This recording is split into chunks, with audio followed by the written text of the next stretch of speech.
¿Qué tranza, mi gente? We are back on another edition of CopaNation, el livestream experience para el verano más futbolero de tu vida.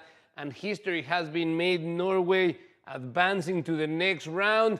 This is a not surprising result. I thought that Norway had the better team on paper, and it is, demonstrated such on the field. Now we have a banger of a game coming up on Sunday. Brazil versus Norway. There's already precedent for this game where Norway defeated Brazil on a historic comeback 2-1 on the 1994 World Cup, my friends. It was a crazy game. And also yesterday, the historic. Let me change to the other camera so you see what I got here. Morocco de este lado here. In Mexico, these guys eventually will face each other. Morocco yesterday doing heroics in the penalties. It was amazing. History has been made. Y en el aniversario de No Era Penal, the historic moment where Mexico was cheated out of advancing into the next round, 12 years later, Morocco came through and did it for the Mexicans, avenging them in Mexican ground. In Monterrey, the scenes were crazy. The whole stadium was booing the Netherlands every time they touched the ball. Morocco was playing as a local. Every time the chants were breaking, no era penal, no era penal. It was a party, and I'm happy to see Morocco advance. I've been stunning for Morocco for a long time. If you've been watching LatiNation Fútbol Club, you know that I am very confident that this team will make it, far in the competition.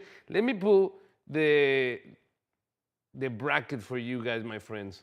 But let me pull out the game off because I don't want no copyright strikes or anything. So let me set this up for you guys. Here we go. Great stuff coming there. Here we go. World Cup bracket. Because there's some really good games cooking on this.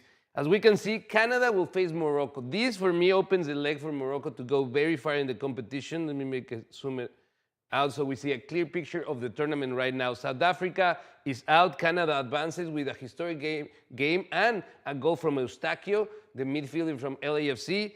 Now they will face Morocco. I think that Canada has a very, very tough game. I don't see them advancing past this, but they are the host country, and they are doing a fine effort, my friends. But Morocco, for me, is the team that is going to advance. If they advance, what is waiting for them is the winner between Paraguay that surprisingly and against all odds defeated Germany on penalties. Something very unlikely, but the goalkeeper, Gil, was amazing. Amazing performance all throughout the 90 minutes, stopping 2 penalties. It was a great game to watch. I was very happy to see Los Paraguayos advancing. They have been long time a sparring partner of Mexico and the US, showing that CONCACAF and CONMEBOL has a very high level. I'm very happy to see que los latinos avanzamos. And now they wait for the result that is going to start at 2 p.m. today, France versus Sweden. Again, on paper, this should be a game that France wins outright. No possibility for Sweden to catch up to probably the most stacked team lineup in the whole tournament. They have enough players to field 2 A teams. And on the other side, we do have a Sweden that has shown a lot of power, beating their first game with a very big margin of goals, 5+ goals, but then falling by the same margin to the Netherlands. So you don't really know what you're going to get with Sweden. You either can get a very good team or someone that struggles in the back line. Now, I feel like the odds are with France. Paraguay will face France, and it's going to be tough for Paraguay. I don't see them moving past that. I predict Morocco versus France in a historical quarterfinal, my friends. That will be crazy. Pero I think everybody's waiting for what's going to happen today, because let's see the other side of the bracket, my friends. This is a big bracket. Now, check this out. This is the game that we're going to focus on right now. Mexico versus Ecuador and England versus Congo. This bracket is very important. Mexico is the host country. They have the home advantage, but on paper, I was this morning talking with my good friend Shoboy in the Shoboy Show, and we were talking about, in paper, who is the better team right now. And you'll be surprised, they're pretty tight. The ratings are almost equal in every single line of the field. And for me, the defining factor will be, without a doubt, them playing at Azteca. Azteca is a stadium, it's a venue that definitely has a weight to it. The Ecuadorians will have to support a lot of pressure. As we know, there has already started. They had a long journey to Mexico City. The travel time that normally takes 3 hours ended up being 9 hours with delays and other logistical problems that happened. So they already complained about that, rightfully so. Not only that, the Mexican fanatics pulled out one from the classic textbook of CONCACAF rivalries, my friend, y le dieron la clásica serenata. That's right. You will ask, ¿cuál serenata? That sounds nice. Well, it's not at all, because hundreds of Mexican fanatics were outside Ecuador's hotel all night long, singing, chanting, and partying, making sure that they had little sleep. And you will say, that's kind of unfair, that's not fair play, but that's kind of course, that's something natural in South America, in Central America. In CONCACAF elimination qualifiers for the World Cup, this is expected from every team. So we will see that this game is already being really heated up. There's a lot of extra field outside of the field circumstances that are heating up this. We're not going to fall for that. We're going to stay in the game. And to be honest, we all have to be happy. The Latinos are performing really well, really well. Paraguay were surprising yesterday. And today, another Latino team will advance. Amigos afuera de la cancha, pero for 90 minutes, my friends, we might have to be rivals porque México gana hoy, my friends. That's right. In the meantime, let me show you this story that we've been working on. Is really good, and I want to share it with you.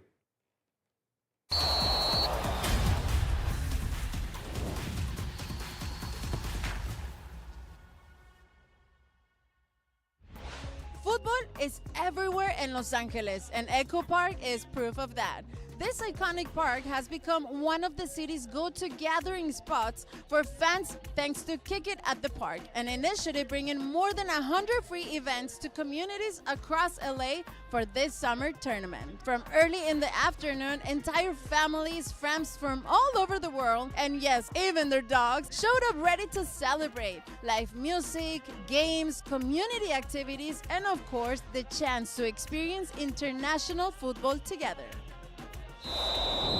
Kick It in the Park is a partnership led by the mayor's office in partnership with the different council offices throughout the city. The community has free to the public events to come view the soccer matches. Our diversity is what makes us strong. The more diverse we are, the more we can understand each other, the more tolerant we could be. Obviously, the World Cup gives that. It gives everybody's music, everybody's food, everybody's culture is highlighted. People get to come experience that at Kick It in the Park. Tell us, why did you decide to come here to Echo Park to watch the game?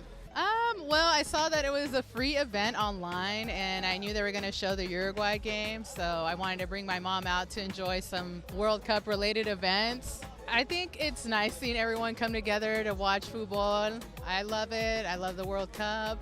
It's so important to just meet your neighbors, to be involved, to have a beautiful space like this, to just be outside and enjoy the sun. And even though there's a little competition, it's still like positive and great to see everybody out and enjoying themselves. We know Los Angeles is a very diverse city, you know, so that's what makes it special. Why is it important to have the whole community get together for this type of events? Well, it's also about building community. You know, the city of Los Angeles is as diverse as the World Cup. So these games provide an opportunity for people to come together and get to know each other. We know that not everyone's going to have access to go to the actual live game, but here they can be part of something bigger, feel the energy, and have these memories that they can remember forever. And so we want to give folks and families that experience. Because in a city as diverse as Los Angeles, football has become a universal language. One that connects culture, generations, and entire neighborhoods. Between music, flags, and stories being shared, the world's most popular sport continues to be celebrated in very LA way, together and in community.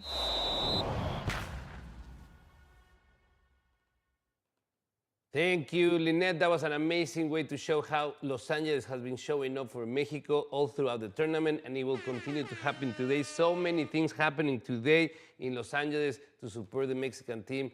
It's exciting, but Nothing like what's happening in Mexico City. Has been spectacular to say the least. Yesterday, unfortunately, was the last time that the World Cup will be played in Monterrey. They are done with their participation. Now we move on to Mexico City. We'll continue to have 2 more games. One of them today versus Ecuador. And if we're successful in that game, we're going to move on and most likely face England in what will be a mythical game for Estadio Azteca, my friends. So much stuff going on. We're really, really excited for what's going to happen for the rest of the week. Let's pull up the matches that we have coming up today. Clearly, the next one, France versus Sweden. This, for me, is the opportunity for Mbappe to catch up to Messi. I think that he has the opportunity to score multiple goals today. If you are parlaying any wins today, I will say Mexico and France are good choices. Not really high paid because they're expected, but I feel like they're sure bets today. But not only that, my friends, tomorrow we have a great slate of games. England versus Congo, starting early in the morning, 9 a.m. para que desayunen goles, muchachos. England with Harry Kane, y Congo with a great performance, surprising, and we've seen it. There's been upsets. Germany is out. Why wouldn't England be out? Congo has been playing really well. Belgium versus Senegal is another massive game. I think Senegal has an edge on this one. Belgium has not looked as sharp as they could be, and Senegal just is getting better and better with every single game, my friends. So I'm going with Senegal on that one. Beautiful to see maybe the opportunity for 2 African teams to discount some superpowers from the European continent, my friends, and I will be all for it. And then we close with a very important match. The USA playing against Bosnia and Herzegovina. On paper, the USA should win this game. They have no need to complicate themselves, but in front of them, they have a Bosnian team that has scored some of the most beautiful bangers in the World Cup, and they are a similar team to Turkey that has been able to show that the US can be beat in this. Now, then we move to Thursday, my friends. It's Spain versus Austria. I don't see an opportunity there for Austria to do an upset. Again, Spain is another team just like Brazil that little by little, they've been improving. They get better and better. Their stars wake up, they get rhythm, and then they become really dangerous. Portugal versus Croatia, a super clásico europeo, my friends. This is 2 of the superpowers of the continent. Portugal looking to finally break through and get a good results in the World Cup, and Croatia, a team that is used to getting to the final stages. There's been multiple World Cups where Croatia makes it to the top 4. It's not the same team. It's much older. It's not as sharp. It's not as fast. And Portugal might get a little bit edge on that game. The odds are still out. I don't want to claim anyone on that game. I have to see how the things come out. Switzerland versus Algeria. That is a tough game. Very similar in level, very similar in roster. I'm guessing Switzerland seems to be the one favored by the odds, but Algeria has that power, and I believe that the African teams are all together motivating each other to make sure that this is a historical World Cup for the continent. Africa is showing up, and then on Friday, my friends, we continue on the round of 32. Australia versus Egypt. This is an easy one for me. Egypt should win this game. Mo Salah is waking up, and he's going to score more goals. Como dice Nick, quote me on it. And then Argentina versus Cabo Verde, one of the most expected games. Again, if we follow the odds, Argentina should win this game with no problems, not any single type of scare around it. But in front of them, Cabo Verde, a Cinderella story that as of now, they don't have anything to lose, my friends. They have everything to gain. So they're going to play free. They're going to play intelligently. They have proven to be a very successful team. And it's not talked about too much. The reality is that Cabo Verde is not a fluke. It's not a team that just showed up to the World Cup and suddenly became good. They have been performing at a really high level on African Nations Cup and also on the qualifiers. They have been excellent for a long time. So this is not just a team that is on a good streak. It's a solid team, and Argentina needs to be careful. They have been giving up the control of the games too often, although they have been good at absorbing pressure and making sure that Messi gets the ball in the right moment of the game.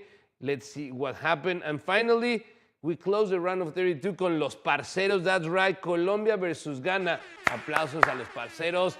These, my friends, it's a difficult game. Ghana has shown to be one of the best, if not the best African team in the competition. They are fierce, they play really well, they are not afraid to change the system, but Colombia is in their hands. The best generation of football in a long time. Luis Diaz playing at a very high level, and the rest of the crew just behind them. The goalkeeper, Mondragon, playing incredibly well. So there's going to be great games. There's going to be a lot of fun. And then we move on to the round of 16 that starts on Saturday, my friend, in Houston with Canada versus Morocco, and then Paraguay versus, who knows? We'll see. We'll see who goes against that. And then Brazil is also waiting on the round of 16 to be played in New York. Great stuff coming our way, my friends. I need to drink some water, so let me show you another package, and we'll be right back.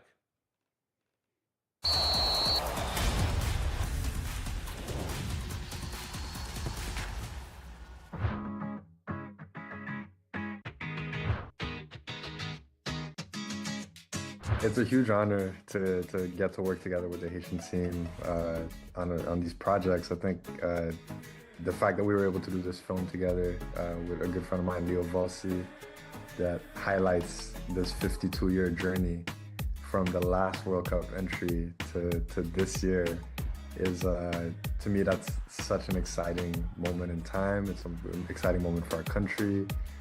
I think a lot of people who followed Haiti's story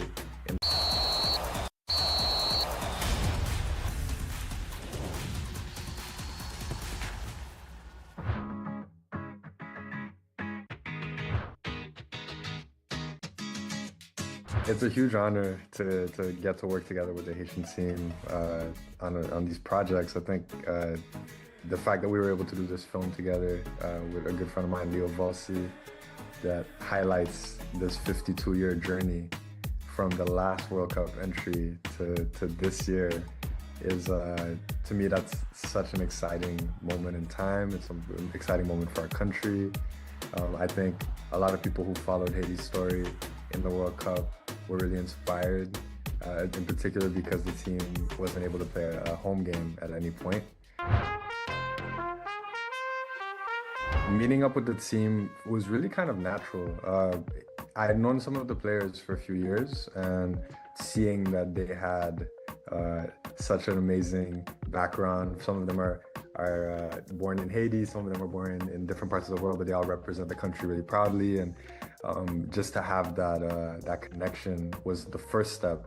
And then after that, I was just a fan. I've been a fan of the team. I went to go see them at their games. It was so much fun because, you know, this is a really big moment, and always trying to figure out the best balance between like being able to give them vibes and energy, but at the same time, I want them to always be focused on the game as much as possible, and you know, really respect the coach and the players, and they're very, very serious about this, and it's a big moment. So we found a nice way to have a little bit of that energy during the training.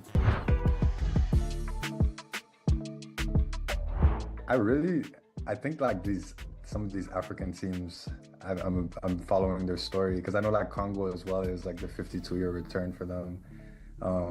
I think all of these Caribbean countries too that have been, you know, like the Cape Verde game was really amazing too. I feel like Africa and the Caribbean, I just have a soft spot because it's such a big part of our heritage. And so that would probably be, in terms of underdog, you know, to see that, I'm wishing them the best and hope that they can do it.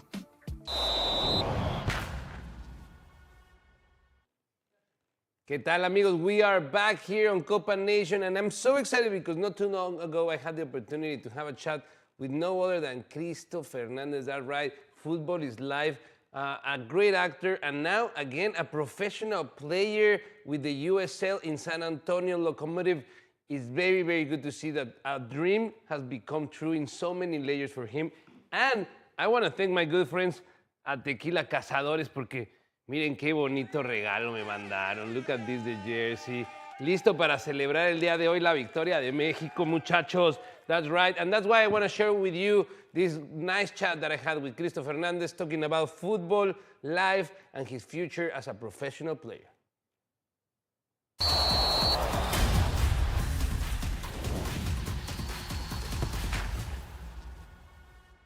How does it feel to be recognized in Guadalajara now as a filmmaker, being part of the Hecho in Jalisco series at the Guadalajara Film Festival, which is probably the most important film festival in Mexico? ¿Cómo se siente tener your projects in there, doing them with your sister, keeping this family Mexican tradition of working with those who you love and working hard for your dreams?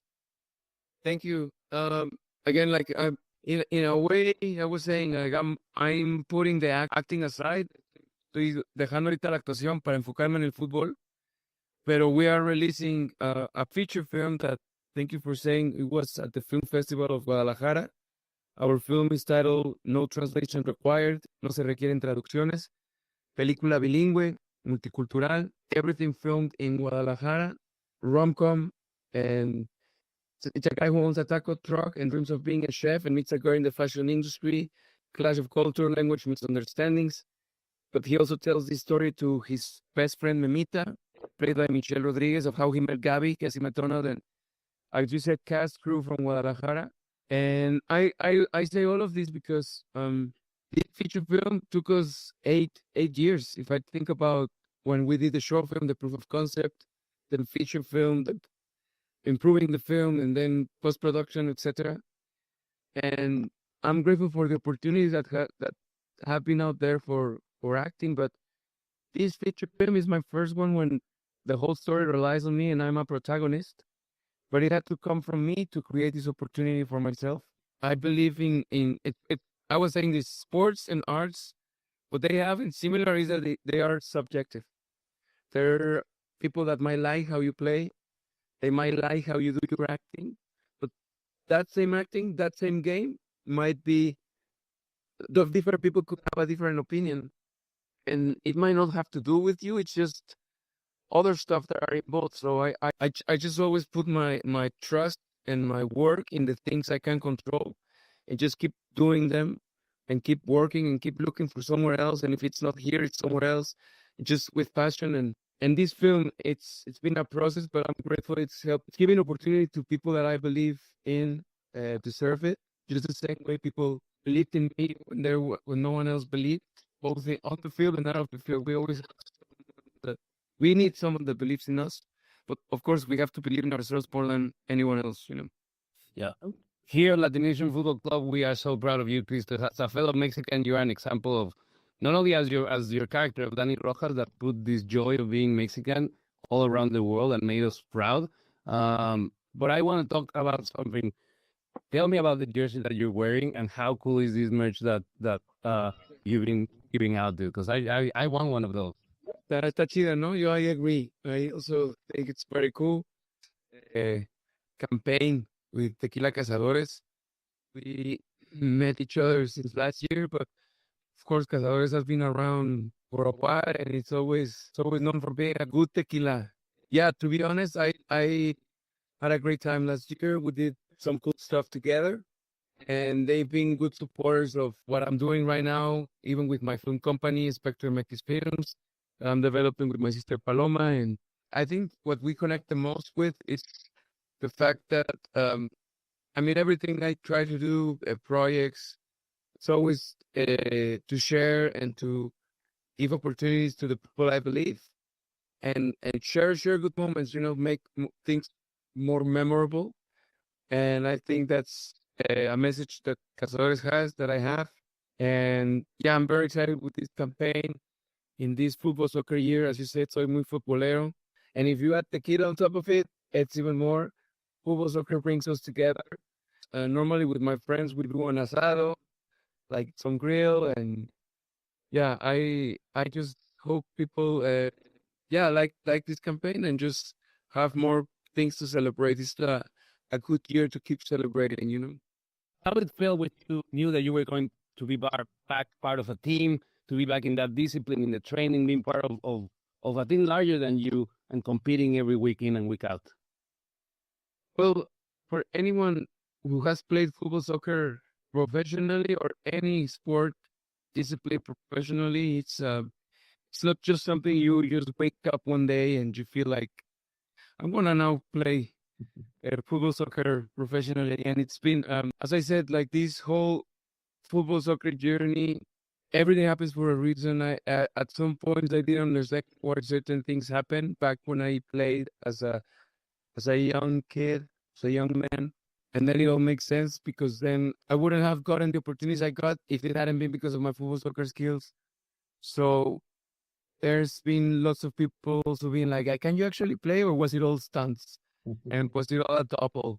And I was like, no, I actually did it. And that's a good question. I also think I can still play. And on my own, without telling anyone, I just came back and played and trained.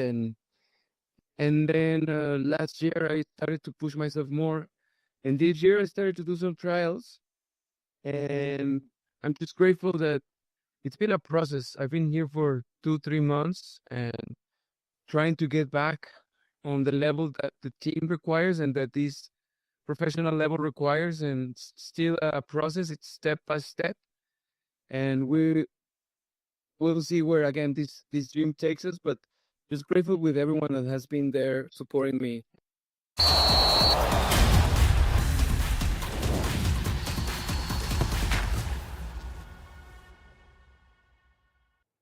It was a pleasure to talk to my good friend Christopher Hernández y gracias de nuevo a Cazadores por este lindo regalo donde vamos a aventar hoy celebrando a México. De regreso aquí a la galería de los regalos, mis amigos. And now it's time to talk about one of my favorite parts of the whole World Cup, and that is the LatiNation FC Challenge of Kickbase, my friends. If you're into fantasy, believe me, you still have a chance. Let me show you why, my friends, because as I've been telling you, only the 7 top scores count for the prizes. We have the LatiNation FC new jerseys right here in the house, are coming very, very soon. And also the very first place is going to get a second national team jersey. As you can see, only the top 7 scores count. And we have 11 days left of competition, my friends. So you still can win if you know ball, if you know after 2 weeks of watching football nonstop, you should know these names, you should know these players, you should have the knowledge to make it happen. Let's take a look at the rankings. Today, El Brujo Crespo is in first place. Our good friend Dongo on second place. Danny Palacios, or Di Palacios, then Sebastian, y yo, miren, bottom place with 0 points. And you will ask why? Well, because my lineup hasn't started playing just yet. I decided to go with Mbappé and Koundé from France, Caicedo from Ecuador, because I believe he's going to have a lot of touches in this game, Quiñones, Rangel, y Romo, because I believe in the Mexican team. So let's see how I go. It was a tough decision to make to leave Haaland out. Oh, I closed it out. Let me pull it back again. There we go.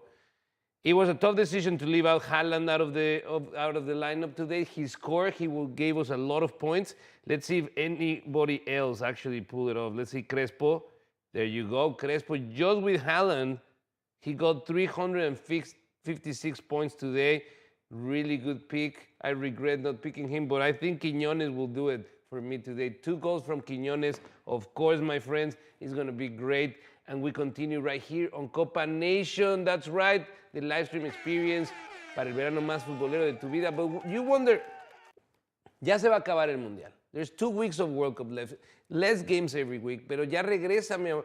Don't you guys worry because NWSL is coming back the weekend of July 3rd. That's right, NWSL is coming back all ready to give you some extra football. If you're not getting enough in the World Cup, the Women's League come back and the games are really, really, really good. I recommend you watching. And not only that, Liga MX is in the horizon, coming back to play on July 13, almost at the end of the World Cup. Regresamos aquí on LatiNation. We have Liga MX every weekend con Tigres y Juárez home games, men and women.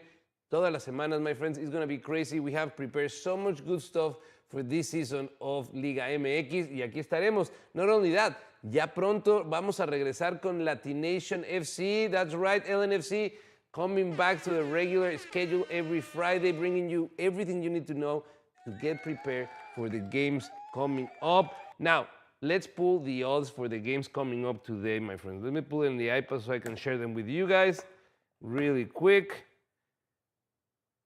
Because the odds for, let's see the odds for France. France odds.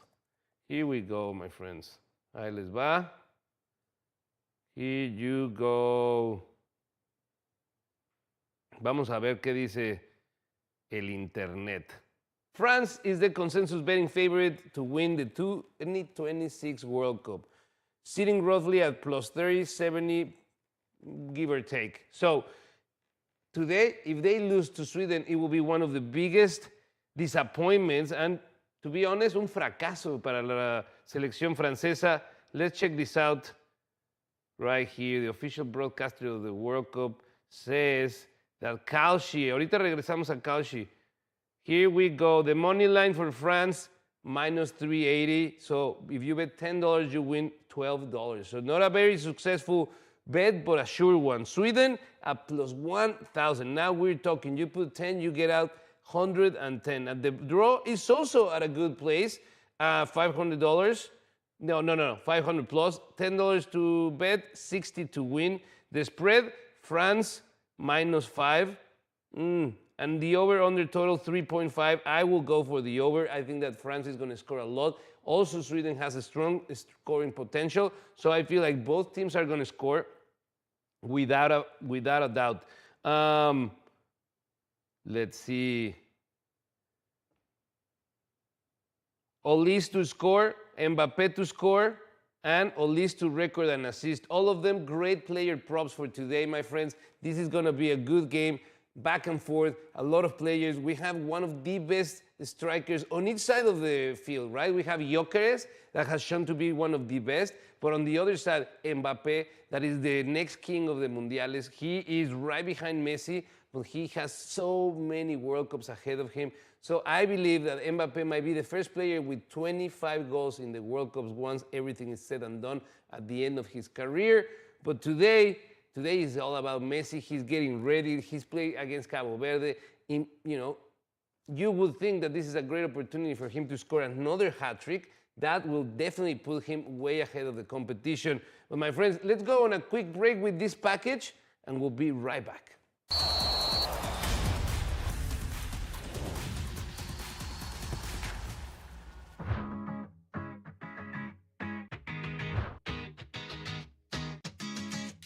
La primera vez me dijo Manolo Lapuente, te estoy hablando ahí de 1995, y para mí fue algo muy motivante, obviamente.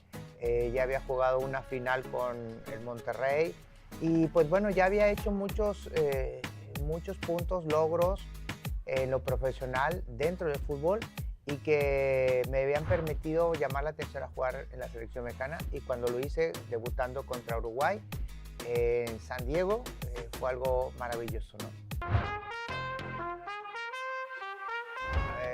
La forma de jugar, la forma en cómo se nombran posiciones. Antes éramos extremos derechos, lateral izquierdo, hoy son líneas de 3, de 5, de todo eso. Antes teníamos la oportunidad de competir el 1 a 1 en el encarar, se confiaban más en las cualidades propias, y hoy en día se basan en la seguridad, se basan más en el trato de balón y en las posiciones. No, las dinámicas que teníamos, obviamente, te digo que han cambiado. Nosotros, yo creo que al Vasco le tocó también una etapa en la cual se confiaba mucho en la calidad del jugador, no que hoy no la tengan, pero en la viveza, en la coordinación, en el atreverse. Pues teníamos jugadores muy importantes en aquel entonces, hoy también los hay, pero la forma de jugar y de tratar el balón es totalmente diferente. Hoy, en aquel tiempo teníamos, no sé, a Cuauhtémoc o a Borghetti, y bueno, hoy en día, te digo, ese es más el trato del balón, es más posición. Fue una forma que aprendimos dentro del deporte. El fútbol me dio esa disciplina, esa constancia y esa alegría de disfrutar lo que hacía, y el disfrutar di muchas alegrías a la gente y la seguimos dando, ¿no? Esa nostalgia que recuerdan cuando me ven en un aeropuerto, en un lugar y todo eso, pues bueno, es retribuida con una sonrisa. Y yo digo que si tuvimos éxito después de jugar, antes, cuando jugábamos, no hay por qué no tener éxito después de jugar.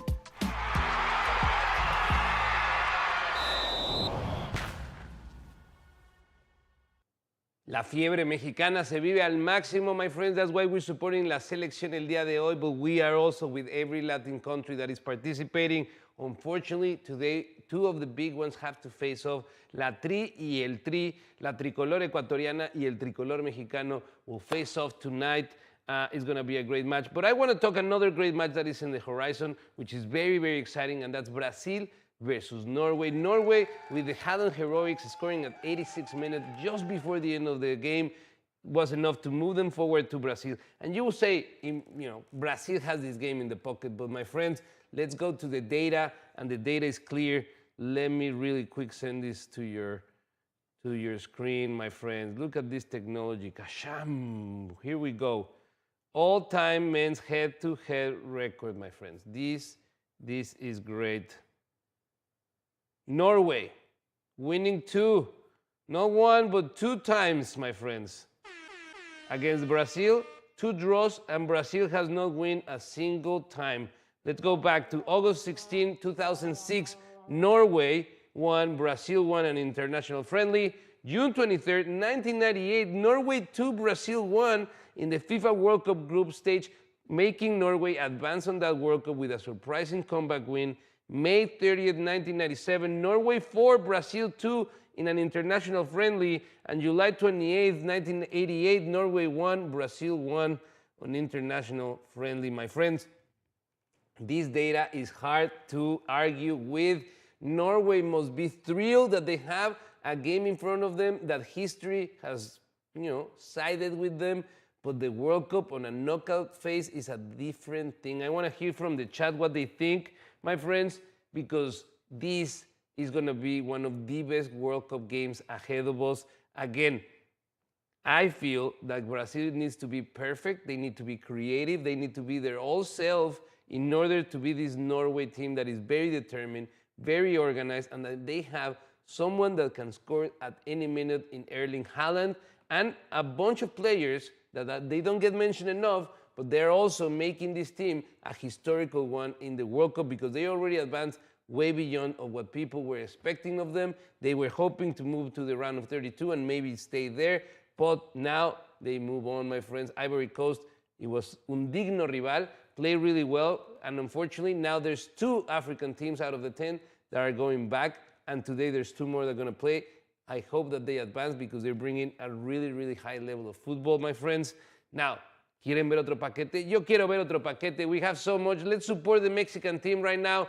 Vamos, México. Check this out.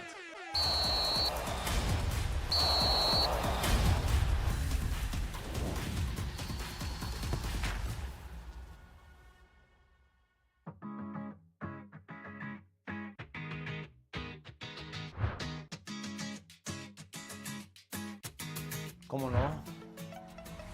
Es más, no fue llamada. Yo estaba entrenando con la selección sub-23 ese mismo día en la mañana con la selección mayor. Y ese día lo recuerdo muy bien porque mi amigo Braulio Luna sufrió un accidente ese día en la mañana. Osvaldo Sánchez le cayó en la rodilla y obviamente se le rompieron los ligamentos. Y me informan que me tendría que presentar a entrenar en la tarde con la selección mayor rumbo a la Copa de Oro del 96. Y pues de ahí me quedé en la selección. No fue como quizá hubiese querido, por mérito, que a lo mejor tenía mérito porque me llamaron, pero desafortunadamente se lesionó a nuestro amigo Braulio.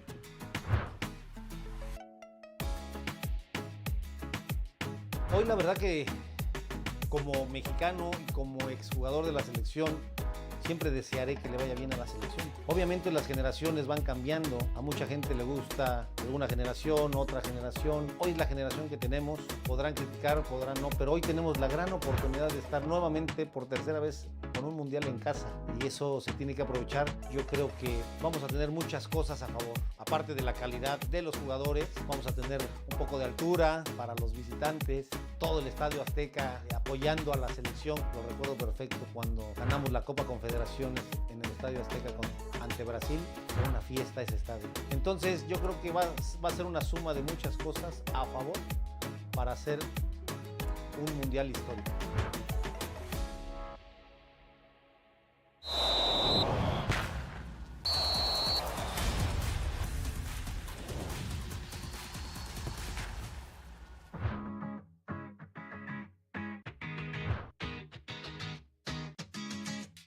It's a huge honor to get to work together with the Haitian team on these projects. I think the fact that we were able to do this film together with a good friend of mine, Leo Volsi, that highlights this 52-year journey from the last World Cup entry to this year is, to me, that's such an exciting moment in time. It's an exciting moment for our country. I think a lot of people who followed Haiti's story in the World Cup were really inspired, in particular because the team wasn't able to play a home game at any point. Meeting up with the team was really kind of natural. I had known some of the players for a few years, and seeing that they had such an amazing background. Some of them are born in Haiti, some of them are born in different parts of the world, but they all represent the country really proudly. And just to have that connection was the first step. And then after that, I was just a fan. I've been a fan of the team. I went to go see them at their games. It was so much fun because, you know, this is a really big moment, and always trying to figure out the best balance between like being able to give them vibes and energy, but at the same time, I want them to always be focused on the game as much as possible, and you know, really respect the coach and the players, and they're very, very serious about this, and it's a big moment. So we found a nice way to have a little bit of that energy during the training.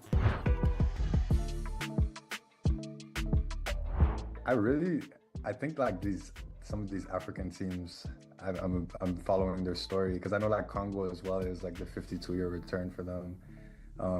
I think all of these Caribbean countries too that have been, you know, like the Cape Verde game was really amazing too. I feel like Africa and the Caribbean, I just have a soft spot because it's such a big part of our heritage. And so that would probably be, in terms of underdog, you know, to see that, I'm wishing them the best and hope that they can do it. ¿Qué tal, amigos? Estamos de regreso aquí en CopaNation, the live stream experience para el verano más futbolero de tu vida. And I want to take this opportunity to remind you to follow us on social media, my friend. Let's go first with the LatiNation Media account. That's right, our main account where we show you everything that we make here on LatiNation. There's so much that you can watch. We have our queer vertical, we have our roots, that is Afro-Latino content, we have the culture vertical, my friends, we have the sports, we have entertainment, we have music, whatever you want, we have it here on LatiNation. There's so many people working so hard behind the scenes and in front of the camera as well to bring you some quality Latino entertainment right here every day of the week. And then we move on to LatiNation FC. That's right, our soccer hub. We've been working really hard over a year to build this property, and we're very excited for what is next to come. World Cup in a year. We're gonna be ready for the Women's World Cup. We're gonna get ready for Liga MX, Leagues Cup, Champions League, international competition. My friends, we're gonna be everywhere. And also, ya hacia el horizonte, ya viendo lejos, lejos, lejos, but we're getting already excited for it, the Olympics. That's right, because we have front seats right here in Los Angeles to experience the next Olympic Games. So in the next 2 years, my friends, so much good stuff coming out of LatiNation. Be tuned in so you don't miss out anything of what we're doing right here. Now, it's time to share with you another very important thing, my friends. The predictions that we've done right here on LatiNation for the Mexico versus Ecuador game. And right now I'm telling you, the house is divided. Saludos a Gisela y a Mónica, Ecuadorians in the house. Les deseamos suerte, but also there's a lot of Mexicans here. I'm trying to get some of the people in LatiNation Media to come down here. We're gonna have a long stream today. If you're on YouTube, we're gonna be here till 2 p.m. right before the other game. And at 1 p.m. we go live on our broadcast channel. So agarren el teléfono, inviten a la gente, let them know that we will be here. In the meantime, my friends, let's check out this other package that we created this week to celebrate the advancement of Mexico into the next round.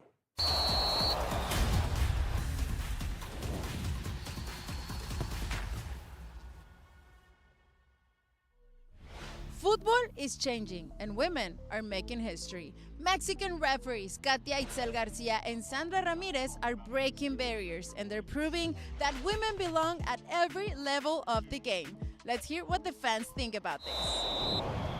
Melissa, do you know about Katia and Sandra being referees in this national international tournament? Yeah, I was thinking about it online yesterday and I heard that they made history. It's really inspiring. Women's history has been changing for many years, so the fact that we're able to do more and more because women like them are so courageous, they inspire the next line of women. So I feel like, yeah, it's really amazing seeing them be able to do new things, so it inspires the next generation. Sometimes females have to work 3 times harder compared to the males, and we still don't get credit, but we play such a pivotal role sometimes. A lot of the men who play sports, the #1 supporters are their moms, so kudos to them. They become success because women actually believe in sports and they'll believe in anybody, and so to see 2 females out there make a difference, I think it's great representation. It also shows that even as a female, whether you're not playing the sport, you could always contribute to a sport. I actually think it's pretty amazing. Mexico in general just coming out and representing. The men are doing great and the females are making it known that they're here and representing and they're going to do a great job, and Mexico's here to represent. And what do you think it's important for women to be part of this type of tournaments? I think it's great. It's mostly men like it, so the fact that females are now coming out and supporting and being a part of the game is pretty important because it just supports everybody. It's not just a man's sport, it's everyone's sport. The sport's not for the man, the sport's for everybody, so I think that's a very good thing to do. I think it's going to inspire more women in the next generation, and then maybe also too inspire people to look at the women's playing soccer as well, because that is also really amazing seeing the different league in the women's side, because right now people are impressed as women helping out on the men's league, but also maybe we can give women in the women's league a little bit more time and attention, because everyone's been all rowdy around the world with the men playing, but what about the women playing as well? Whether it's on the field, on the sidelines, or behind the whistle, women are still changing the game, and they're proving that we all belong, and fans are loving it.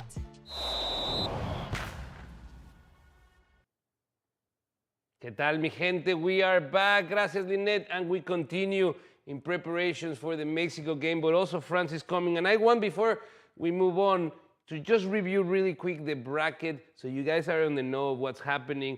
Let's recap. Canada defeated South Africa and advanced to the next round of 16, where they will face Morocco, the winner of Netherlands versus Morocco, and they are waiting. The winner of those of that round of 16 will face the winner of Paraguay versus the winner of France versus Sweden. A lot of winners, a lot of competition, a lot of combinations, my friend. But this is the exciting part of the tournament. Now, that is one side of the quarterfinal bracket. Then the other one, Belgium versus Senegal.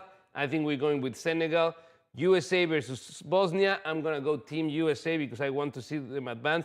Maybe we have a dream final of Mexico versus the USA. That will be amazing for CONCACAF. Unlikely, but amazing nonetheless. Then the winner of that bracket right there, Belgium versus Senegal and USA Bosnia, which I think is going to be Senegal versus the USA, will face the other side of the bracket, Spain, Austria, and Portugal, Croatia. Amazing possible matchup in the round of 16 of Spain versus Portugal. El Clásico Ibérico, my friends. These are neighboring countries and they have history, and I believe that this will be one of the best games in the World Cup. And then that possible will set up a possible USA versus Spain match on the quarterfinals. Unlikely, but it will be really, really impressive to see the United States try to make it to the semifinal and having to leave Spain on the road. Now, another quarterfinal leg, Brazil versus Japan. Already know Brazil versus Norway is the result in the round of 16. Heartbreaking in both occasions, both for Japan and Côte d'Ivoire, where the opposing teams scored at the dying minutes of the game to set up that round of 16, Brazil versus Norway. Not too long ago, we were talking about how crazy it is to believe that Norway actually has a winning record over Brazil in official and friendly games. The winner of Brazil versus Norway will face Mexico, Ecuador, or England versus Congo. These are setting up some very exciting games. Mexico versus Ecuador.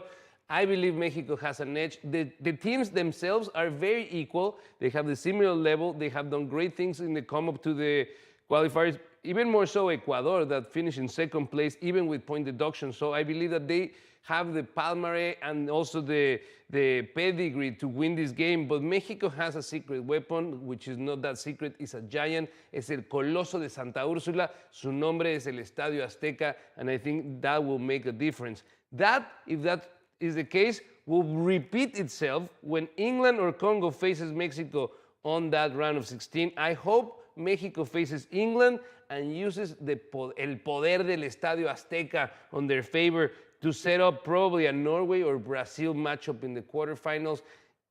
Mexico versus Brazil in the quarterfinals will be a dream for this World Cup, my friends. Switzerland and Algeria will face Colombia or Ghana in a leg of a bracket that I feel Colombia should win. Algeria might do the surprise, but most likely it's going to be Switzerland, setting up a Switzerland versus Colombia game right there. And then Australia and Egypt, I go for Egypt. I think Mo Salah will be the defining factor of that game.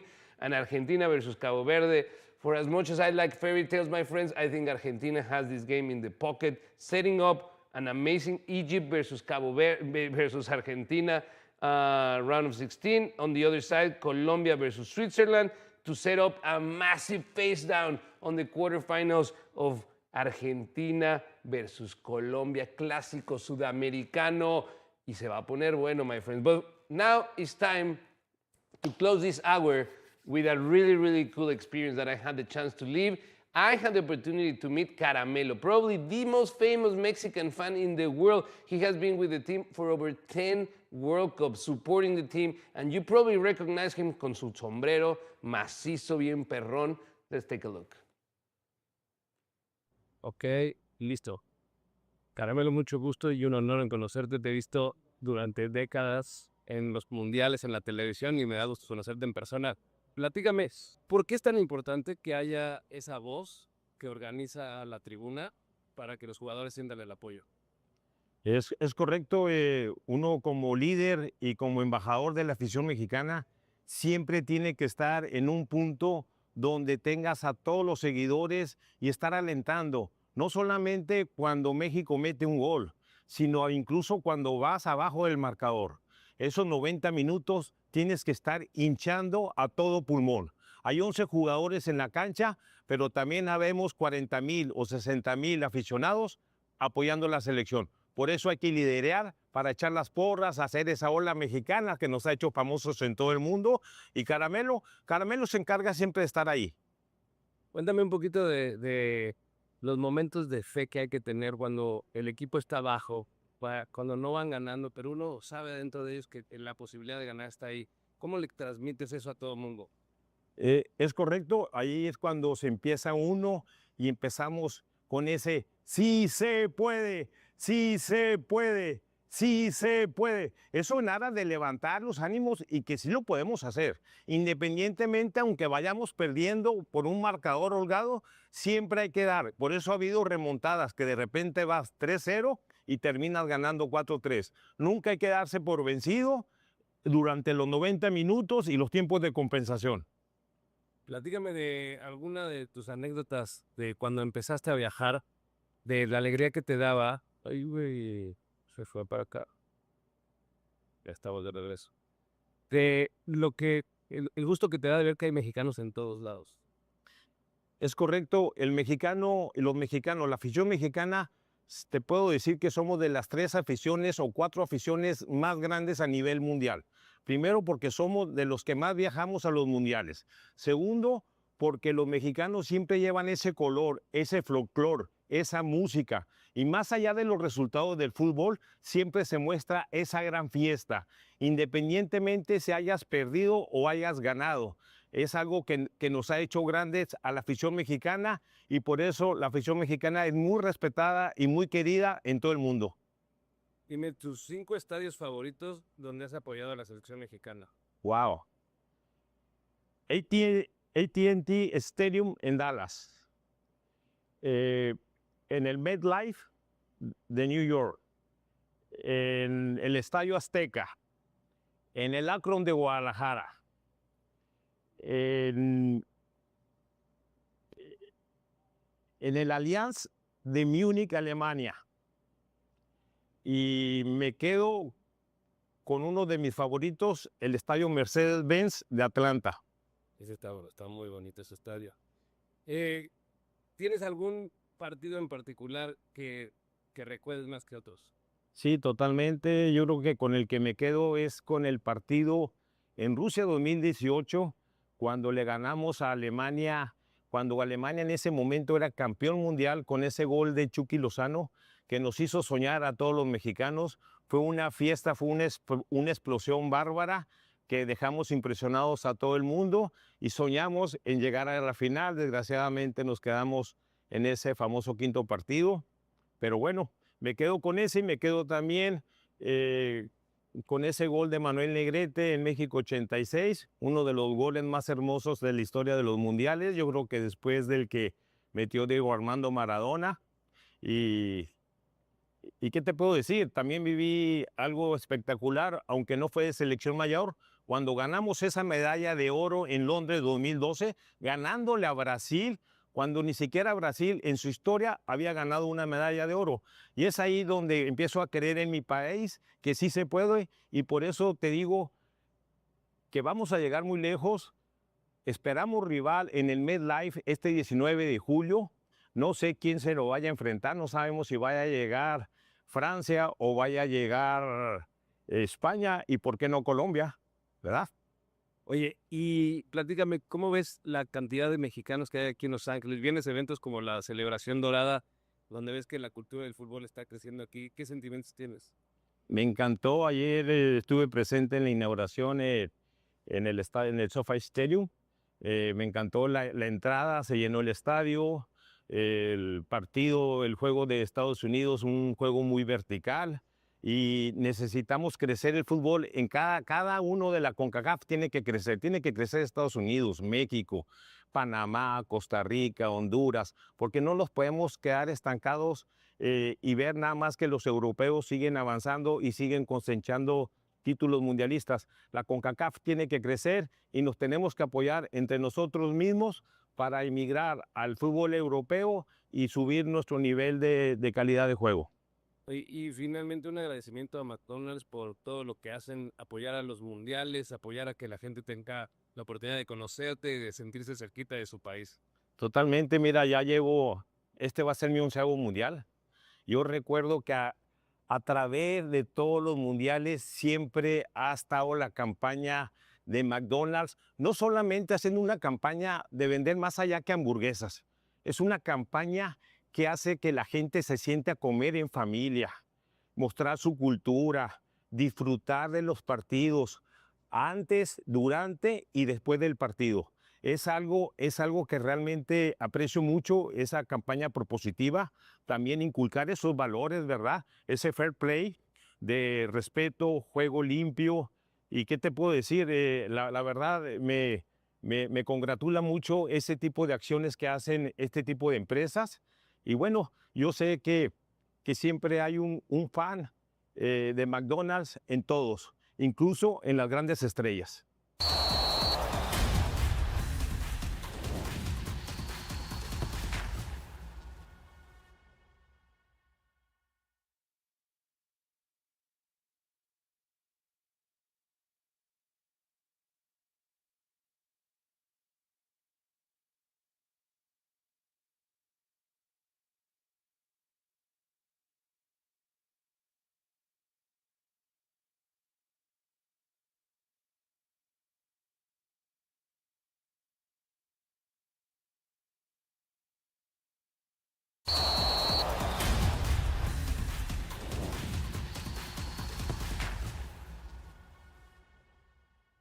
¿Qué tal, amigos? Welcome to CopaNation. That's right, the live stream experience para el verano más futbolero de tu vida. And we're excited. We're live on my Instagram. We're live on YouTube. We're live on Sports Grid y también on the LatiNation broadcast channel. We're excited, my friends. So many exciting results in the World Cup desde que nos vimos la última vez. My friends, surprise after surprise. Marruecos, mi gallo negro, it's in the next round, defeating with a surprising performance, fighting till the very end, scoring a last-minute header to send the game into overtime, and finally being able to defeat What a game, my friends. What a friend. Now, Morocco is facing Canada after knocking out the Netherlands, one of the most impressive teams in the first round, my friends. Let's zoom in right there. Everybody can see it. Look at that beautiful thing. No era penal. No era penal. 12 years later, to the day of the no era penal controversy, Morocco avenges the Mexicans en tierra mexicana in Monterrey. My friends, it was fire. We were so happy to see that. Now, más sorpresas. Paraguay defeating Germany. Aplausos para Paraguay. Mándame un sound effect por ahí, parcero. Pu, pu, pu. Paraguay doing the unthinkable, winning on the penalty round. Amazing performance from the goalkeeper. The German I think that the ball is still landing in the Boston Harbor because that was a horrible kick, and it was the moment that Paraguay saw the opening to win. Now we are waiting for the next game, France versus Sweden, my friends. France versus Sweden, that's right. Un partidazo. Sweden, a team, let's go to the numbers. A team, my friends. Who will win? France. ¿Cómo de que no? Yes, France. Yo le voy a France según la FIFA. This is not working. Let's go back to my previous screen. There we go. Let's take to that. Sweden versus France. I'm going for France. That's what the odds are forecasting, and I feel like they have a better team on paper, on the performance so far in the World Cup. So I feel like Paraguay will face France, and I don't know if they will have enough heroics. But if you ask me, France and Germany are equally hard to beat, and if Paraguay was able to find a way to do it with Germany, they might be able to find a way. I think they have a better matchup if Sweden gets to win this game. Unlikely, but if Sweden advances, Paraguay odds immediately go through the roof to set up a quarterfinal between Morocco, Canada, Paraguay, or France, my friends. I believe that the quarterfinal in this case is going to be Marruecos versus France. That is the most logical outcome in this bracket. But logical is not the best way to describe this game, my friends. You never know. Now, let's go check the next bracket so we're all updated.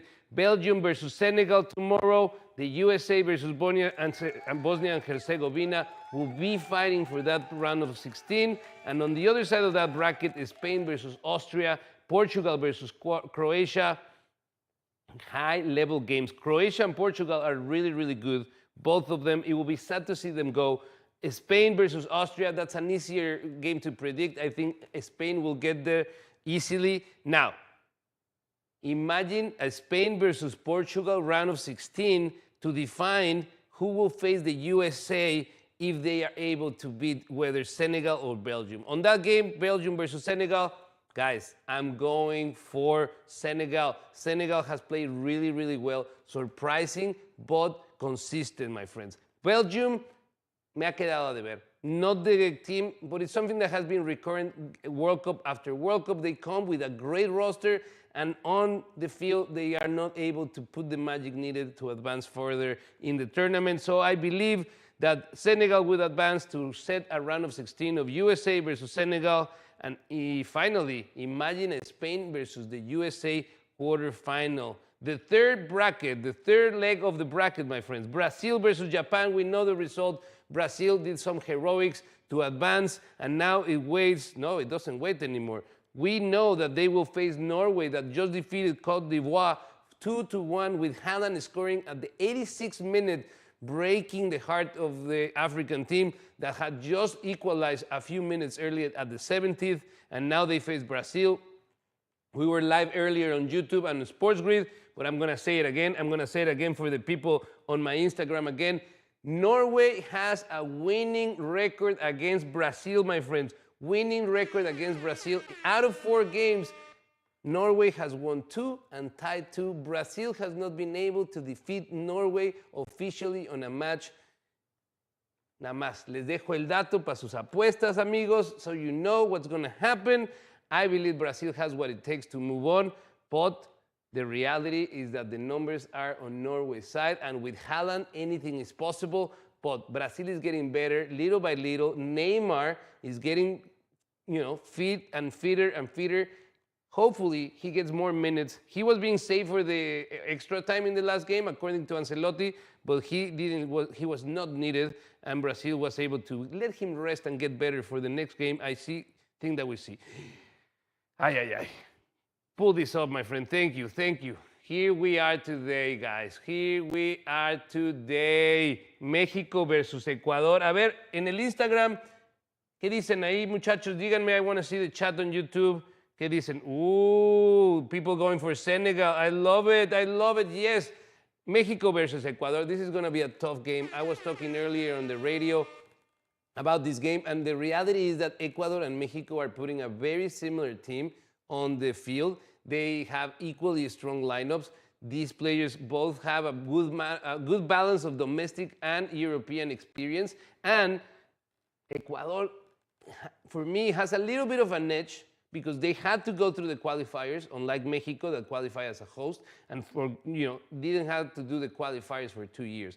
Ecuador, on the other hand, just prove that they are probably one of the top 3 teams in South America. They started with point deductions and they finished in second place. They defeated Argentina, they defeated Brazil, they defeated Colombia. So this is not an easy team. They played really well. They started really poorly and they've been getting better and better and better. On the other side, we have Mexico that has shown a historic performance in this World Cup, winning the 3 games, not conceding a goal, scoring 6 goals. Everything is going on their side. And also, they have el Coloso de Santa Úrsula de su lado, my friends. Así que hoy yo creo que México se lo lleva, setting up an amazing game, probably versus England en el Estadio Azteca. Imagínense, round of 16, México breaking the curse of el quinto partido and moving on defeating England. De eso están hechos los sueños. Y si sí, nos vamos a un commercial break. Let's go, my friends. We'll be right back. We're watching CopaNation, the live stream experience para el verano más futbolero de tu vida. Seguimos en YouTube y en el Instagram de mi compa aquí. Eso.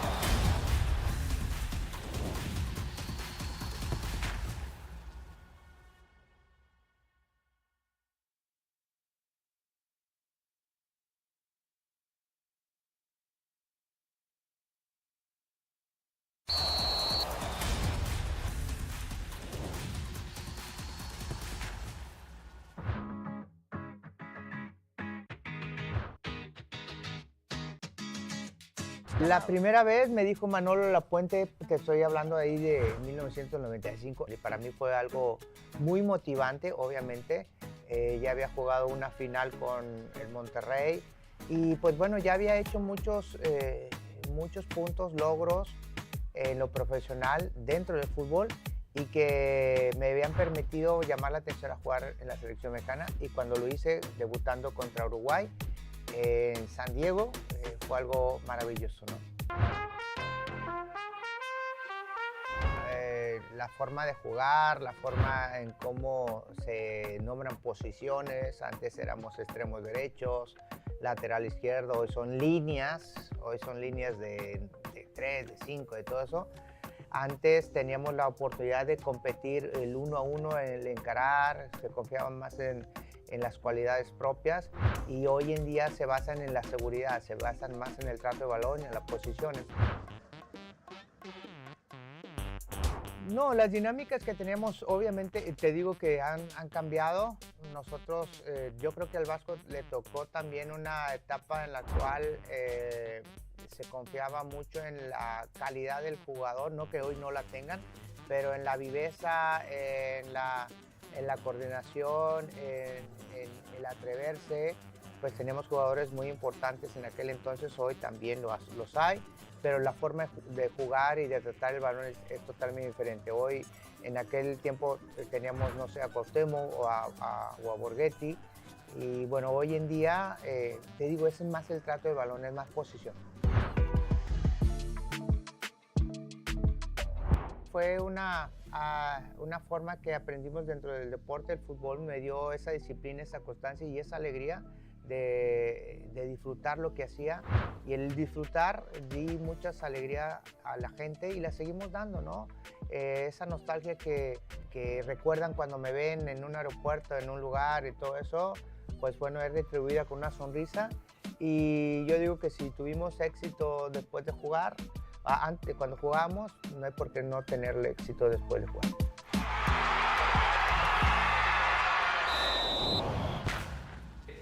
Here we go. Que tranza, mi gente. We are back here on LatiNation. And unfortunately, we have to go on a quick commercial break for my people at the LatiNation broadcast channel. Pero seguimos aquí en YouTube cotorreando. After the break, we're going to talk some betting props. And we're going to be right back. Aquí seguimos, CopaNation.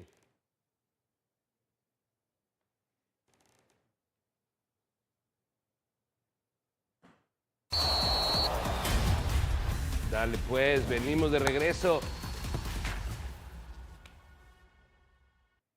We are back, my friends. Seguimos en vivo aquí on YouTube, and I have some questions right here. Who made the graphics?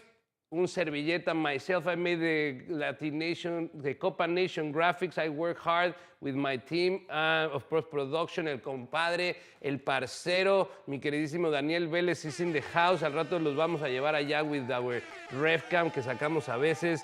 And for betting props, the people were asking on YouTube, betting France to win and the under for 3.5 goals. I think that yes, France to win, but I'm going to go with the over on goals because I feel like Mbappé is hungry for that record and Gyökeres is a very deadly striker. So I feel like that's an opportunity, either of them to score, both teams to score and go for the over. I think that's a good prop bet. Now, if you guys tell me on YouTube or on Instagram, what do you guys want to bet on? And I can give you some advice. Our good friends at Sports Grid, let me send you guys this to your screen. Sports Grid is our syndication partner. Great partners. You can find us there when we do LatiNation Media. Right now, we are live on Sports Grid as well. And here we are. These are some really nice props. The pick of the day, Kylian Mbappé, 3+ shots on target for plus 120. Easy money, my friends. This is a great pick because it's secure. You know Kylian Mbappé is going to be aggressive today. You know that. Look at this. 60 goals in 101 caps with the Blues, with Les Blues. Mbappé enters this knockout clash of a blistering unhinged clone campaign in which he registered 42 goals in 44 matches with Real Madrid. So I'm liking the odds. France is currently generating a massive 3.3 goals per game while dictating 56% of possession. They face Sweden, that they only have 42% on save percentage. So the key metrics to ride on match tournament volume, 16 total shots through the opening phase confirm Mbappé is the most aggressive, an absolute alpha, an omega of the French attack. The other pick, Julián Quiñones to score or assist in Mexico contra Ecuador. I like this pick very much. This pays at plus 160. I think this is a great opportunity. I think that price might be mismatched, and I think you might be making some money because Julián Quiñones will be very, very involved in the game today. He's going to be one of the key players. The performance of Quiñones will determine how far the Mexican team goes. He has been on a crazy run, my friends, with Al Qadish in the Saudi League. 37 goals, 4 assists, and a massive 136 total shots. These are crazy stats, my friend. An overall professional resume to a rock-solid 154 goals in 325 appearances. The main ingredient of Mexico frontline, 4 shots, 2-0 performance against Serbia, 10 shots through the group phase, while Ecuador boasts a tight 1.5 expected goals allowed. Mexico frontline is fighting at 2 goals per game. So the data says that Mexico should win this game out of the performance in the World Cup. Bet on the alpha volume. I think that they right. The SportsGrid always bringing really, really good bets. Go to sportsgrid.com to get all your info, my friends, and you will place really good bets. Also, another way to get really good at this, prediction markets, my friends. We're going to go see what Kalshi is saying on the odds for these games in a little bit, but I want you to know, be responsible, my friend. Pongan $1, $2, $5, $5. Don't go crazy because it's very easy to get carried away, doubling down on the losses. No, none of that stuff. This is just a little bit boost for your entertainment. This is not, nobody's gonna get rich of betting in the World Cup, my friend, only the professionals. So please be responsible when you place your bets. I cannot stress that enough, porque si no, mira, así como meten goles, pierdes tu lana. My friends, we're gonna go on a quick package and then commercial break. We'll be right back.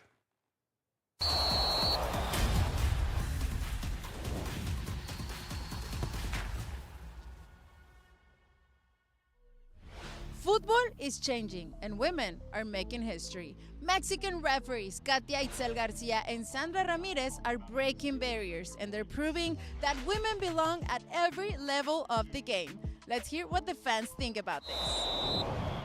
Melissa, do you know about Katia and Sandra being referees in this national international tournament? Yeah, I was thinking about it online yesterday and I heard that they made history. It's really inspiring. Women's history has been changing for many years, so the fact that we're able to do more and more because women like them are so courageous, they inspire the next line of women. So I feel like, yeah, it's really amazing seeing them be able to do new things, so it inspires the next generation. Sometimes females have to work 3 times harder compared to the males, and we still don't get credit, but we play such a pivotal role sometimes. A lot of the men who play sports, the #1 supporters are their moms, so kudos to them. They become success because women actually believe in sports and they'll believe in anybody, and so to see 2 females out there make a difference, I think it's great representation. It also shows that even as a female, whether you're not playing the sport, you could always contribute to a sport. I actually think it's pretty amazing. Mexico in general just coming out and representing. The men are doing great and the females are making it known that they're here and representing and they're going to do a great job, and Mexico's here to represent. And why do you think it's important for women to be part of this type of tournaments? I think it's great. It's mostly men like it, so the fact that females are now coming out and supporting and being a part of the game is pretty important because it just supports everybody. It's not just a man's sport, it's everyone's sport. The sport's not for the man, the sport's for everybody, so I think that's a very good thing to do. I think it's going to inspire more women in the next generation, and then maybe also to inspire people to look at the women's playing soccer as well, because that is also really amazing, seeing the different league in the women's side, because right now people are impressed as women helping out on the men's league, but also maybe we can give women in the women's league a little bit more time and attention, because everyone's been all rowdy around the world with the men playing, but what about the women playing as well? Whether it's on the field, on the sidelines, or behind the whistle, women are still changing the game, and they're proving that we all belong, and fans are loving it.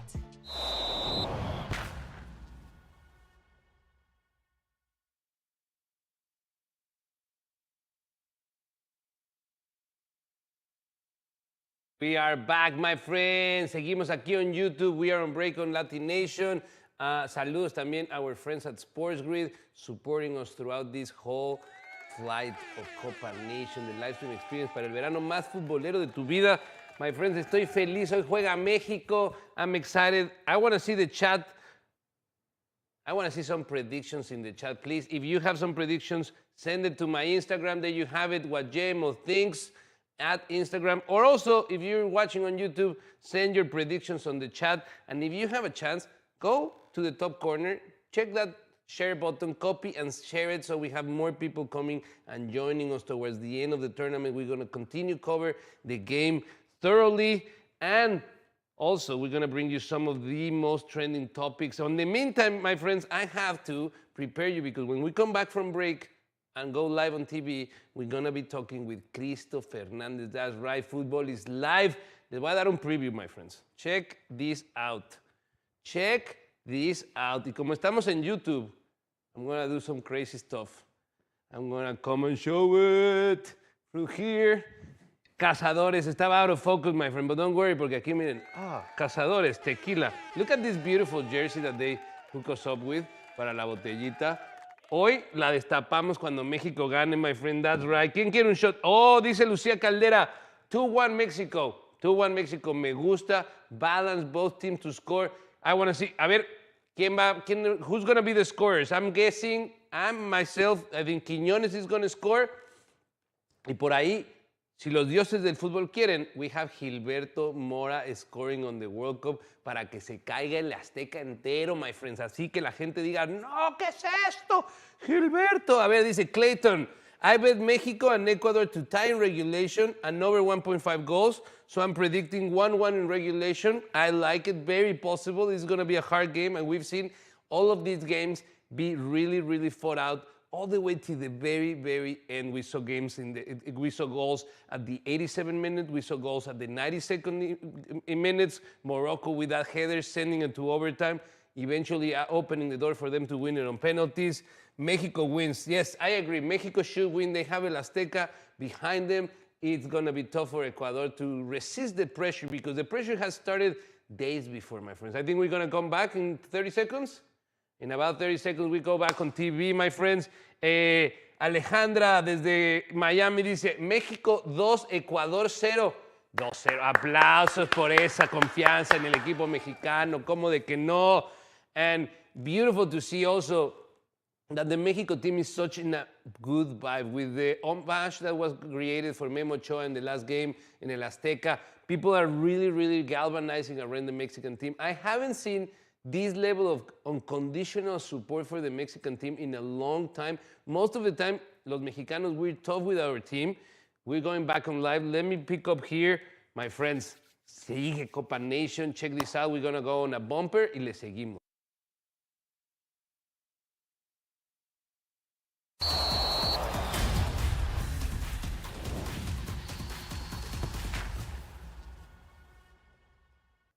¿Qué tranza, mi gente? We are back here on CopaNation, the live stream experience para el verano más futbolero de tu vida. That's right, my friends.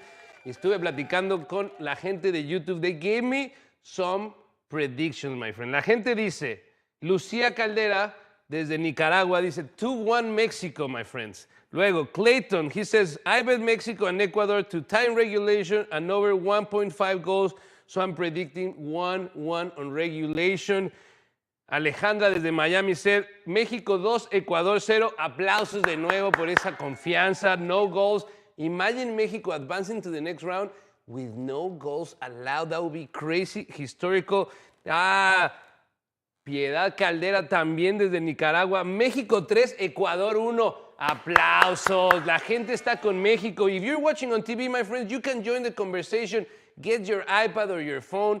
Pull your YouTube app and look for the LatiNation Media channel and join the live stream right there so you can give your opinion because we are excited. People are joining us and supporting us here on CopaNation, and we're so grateful to all of you, the MVPs of this team that has been able to get our first landmark. We got extended for the rest of the World Cup. We were going to test only the group stage y dijeron, ¿saben qué?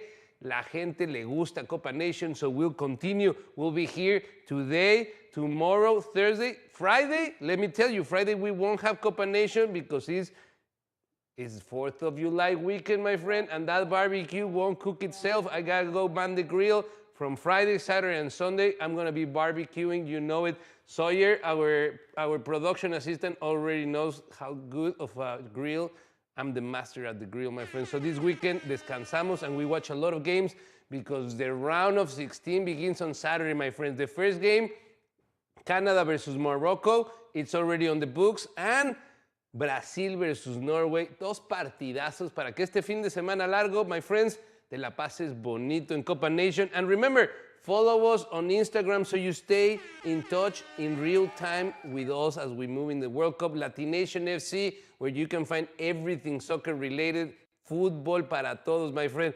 NWSL, Liga MX Varonil, Liga MX Femenil, Champions League, World Cup qualifiers, we have it all. And again, I want to remind you, we have a World Cup right now, but in 12 months, vámonos a Brazil. That's right. The Women's World Cup starts next summer, and it's going to be a great, great event. For me, this might be the most important World Cup in the history because so many other teams have an opportunity to compete. Before, the US will take it, and it will be very few, maybe 3 countries that had something to fight for. But now, the field is much broader, and it's going to be a great tournament. And the special occasion, Marta, la mujer más famosa del fútbol, the best player, for me, probably in the top 10 players of all times, men and women. Marta is a phenomenon. It's like Messi, but better if you ask myself, because she has to fight against everything that the guys don't have to do. Lower budgets, difficult travel schedules, less support. So Marta is a GOAT, and I'm for her, and she gets to retire on her home country on the last World Cup that she can play. It's going to be a Cinderella story, and we're going to have it here. So ya sabe, sigan LatiNation FC. Y si lo tienen ustedes, if you have it in me, please, también échenme un follow. What JMO thinks right there, I'm going to pura fiesta, puro party, and all the soccer information that you need. My friends, let's go on this really nice conversation that I had with Cristo Fernandez. How does it feel to be recognized in Guadalajara now as a filmmaker, being part of the Hecho en Jalisco series at the Guadalajara Film Festival, which is probably the most important film festival in Mexico? ¿Cómo se siente tener your projects in there, doing them with your sister, keeping this family Mexican tradition of working with those who you love and working hard for your dreams? Thank you. Again, like in a way, I was saying, like I'm putting the acting aside. Estoy dejando ahorita la actuación para enfocarme en el fútbol. Pero we are releasing a feature film that, thank you for saying, it was at the Film Festival of Guadalajara. Our film is titled No Translation Required, no se requieren traducciones. Película bilingüe, multicultural, everything filmed in Guadalajara, rom-com, and it's a guy who owns a taco truck and dreams of being a chef and meets a girl in the fashion industry, clash of culture, language misunderstandings. But he also tells this story to his best friend, Memita, played by Michelle Rodriguez, of how he met Gabby, que así me tonó, and as you said, cast crew from Guadalajara. And I say all of this because the feature film took us eight years. If I think about when we did the short film, the proof of concept, then feature film, improving the film, and then post-production, etc. And I'm grateful for the opportunities that have been out there for acting, but this feature film is my first one when the whole story relies on me and I'm a protagonist. But it had to come from me to create this opportunity for myself. I believe in it. I was saying this, sports and arts, what they have in similar is that they are subjective. There are people that might like how you play, they might like how you do your acting, but that same acting, that same game might be, the different people could have a different opinion. And it might not have to do with you, it's just other stuff that are involved. So I just always put my trust and my work in the things I can control and just keep doing them and keep working and keep looking for somewhere else. And if it's not here, it's somewhere else, just with passion. And this film, it's been a process, but I'm grateful it's helped. It's giving opportunity to people that I believe in deserve it. Just the same way people believed in me when no one else believed, both on the field and out of the field. We always we need someone that believes in us, but of course we have to believe in ourselves more than anyone else, you know. Yeah. Here at LatiNation Fútbol Club, we are so proud of you, Cristo. As a fellow Mexican, you are an example of not only as your character of Danny Rojas that put this joy of being Mexican all around the world and made us proud. But I want to talk about something. Tell me about the jersey that you're wearing and how cool is this merch that you've been giving out, dude? Because I want one of those. Está chida, ¿no? I agree. I also think it's very cool. Campaign with Tequila Cazadores. We met each other since last year, but of course, Cazadores has been around for a while, and it's always known for being a good tequila. Yeah, to be honest, I had a great time last year. We did some cool stuff together, and they've been good supporters of what I'm doing right now, even with my film company, Spectrum X Films. I'm developing with my sister Paloma, and I think what we connect the most with is the fact that, everything I try to do, projects, it's always to share and to give opportunities to the people I believe, and share good moments, make things more memorable. And I think that's a message that Cazadores has, that I have. And yeah, I'm very excited with this campaign. In this football soccer year, as you said, soy muy futbolero. And if you add tequila on top of it, it's even more. Football soccer brings us together. Normally with my friends, we do an asado, like some grill. And yeah, I just hope people, like this campaign and just have more things to celebrate. It's a good year to keep celebrating,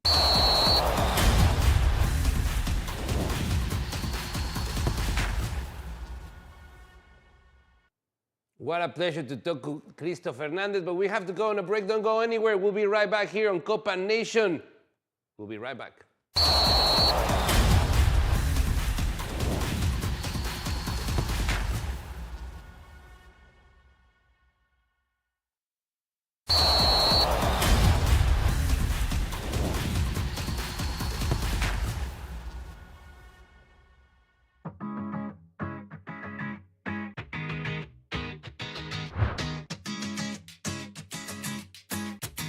¿Cómo no?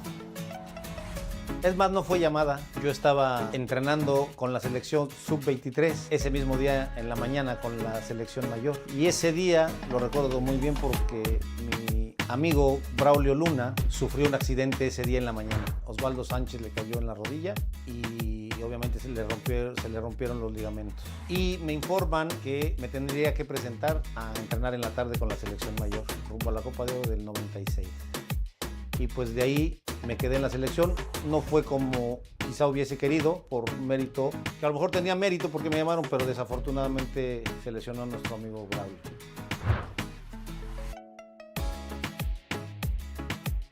Hoy la verdad que como mexicano y como exjugador de la selección, siempre desearé que le vaya bien a la selección. Obviamente las generaciones van cambiando, a mucha gente le gusta alguna generación, otra generación. Hoy la generación que tenemos, podrán criticar, podrán no, pero hoy tenemos la gran oportunidad de estar nuevamente por tercera vez con un mundial en casa y eso se tiene que aprovechar. Yo creo que vamos a tener muchas cosas a favor. Aparte de la calidad de los jugadores, vamos a tener un poco de altura para los visitantes, todo el Estadio Azteca apoyando a la selección. Lo recuerdo perfecto cuando ganamos la Copa Confederaciones en el Estadio Azteca ante Brasil. Fue una fiesta ese estadio. Entonces yo creo que va a ser una suma de muchas cosas a favor para hacer un mundial histórico.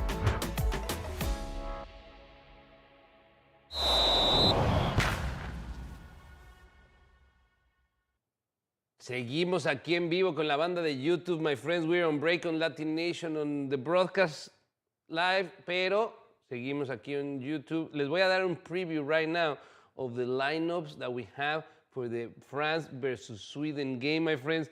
The names are out. Let me show you on the screen right now. Check this out. We have right there. In the goal, Maignan, a great goalkeeper that has shown a lot of success this World Cup. Koundé, Upamecano, Saliba, Idingue. These players have shown they are the best defenders that you can have in a team. They are playing really, really well.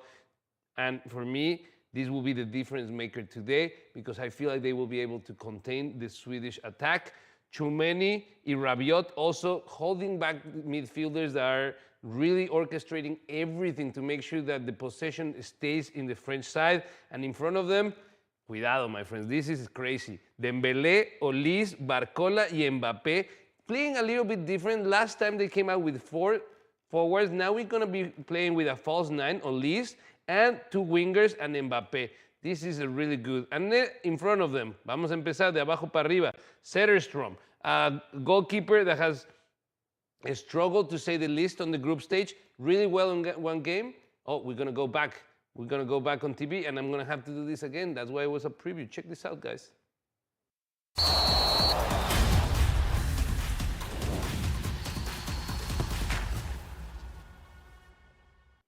Qué tranza, banda futbolera. We are back here on CopaNation, the live stream experience para el verano más futbolero de tu vida, carnalito. Now, I have a breaking news right now. The lineups have been announced for the France versus Sweden game that starts at 2 p.m. Pacific, just in half an hour. So let's preview it right now. In goal, we have number 16, Maignan, that has played really, really well this World Cup. Koundé, Upamecano, Saliba, and Digne making one of the back four, the best back fours in the business right now. These 4 players have been excelling at the club level, and they have also done really, really well in this World Cup. So I feel like they have an edge. I feel like they have enough to contain the Swedish attack. Now, in front of them, as holding midfielders, Tchouaméni and Rabiot fighting, destroying any possibility of creative play from Sweden, recovering the ball, and feeding that to a great top 4. Now, a little bit different than what they lined up against Norway. With Norway, they went to a straight 2-5 line with 5 offending players, which is crazy. But now they're a little more balanced with Dembélé and Barcola using the wings in a classic way, and Olise holding there like a false 9, feeding balls to Mbappé. The relationship in between Olise and Mbappé is flourishing, my friends. They are They're playing like they know each other forever, which they do. They play for a long time. And Mbappe will be in the striker position. And what this means is that Mbappe is chasing that record, my friend. If you are a betting person, go for Mbappe to score or assist. It's not paying very, very, very high, but it will pay off for sure. You can also parlay that with Dembele scoring, because Dembele scored a massive first half hat-trick on the last game. So France is scary. I can't say any. I can't stress it enough. This is a team that in every line is superior, and Sweden, it will have to do a good job today with the Zetterstrom in the back holding the goal. Gudmundsson, Lindelof, and Lagerbilk on the back three. Playing with a line of three is a little bit risky, especially when you have that level of attack from France. Stroud, Ayari's been playing so well this World Cup, really, really well. One of the shining stars of this team. Bergvall, Svensson. This is a classic four line in the midfield, trying to take control. This might help when you see that the French team is just lining up with two holding defenders. This might be that the fourth line of Sweden might be able to take control of that midfield. Maybe that's what France wants. Give them the ball, get them to play, and then punish them on the counter. And then te tienes que tirar por todo, my friend. The coach is clearly saying, I'm going for the win with Isaac, Gyökeres, and Elanga up top. These Isaac and Gyökeres are world-class strikers. They have everything they need to stun France. They've done it on the club level. They know these players. All of these players play against each other often in Champions League and domestic tournaments. So no one is expecting a surprise attack. They know what Gyökeres is capable. They know what Isaac hasn't been the player that we expected him to be, but maybe today is the day. And that's how they line up today, my friends. On the bench, look, this is what we're talking about France.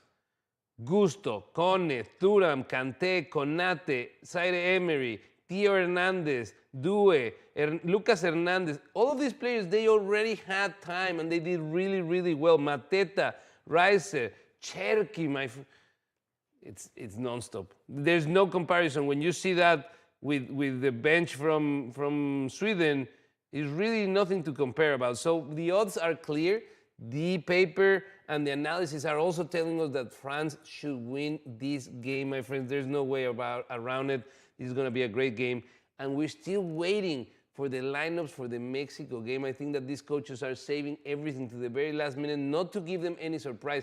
There has been already talk how Javier Aguirre was a little bit upset in how the assignment of games happened, because Mexico was one of the very first teams to advance to the next round, and it was the last one to know who they were playing on the round of 32. So at this point, anything that they can save and not show to the competition is an advantage. It's going to be a great game.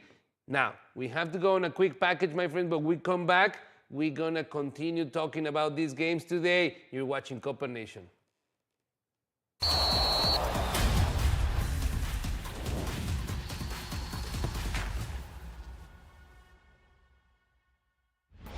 Football is everywhere in Los Angeles, and Echo Park is proof of that.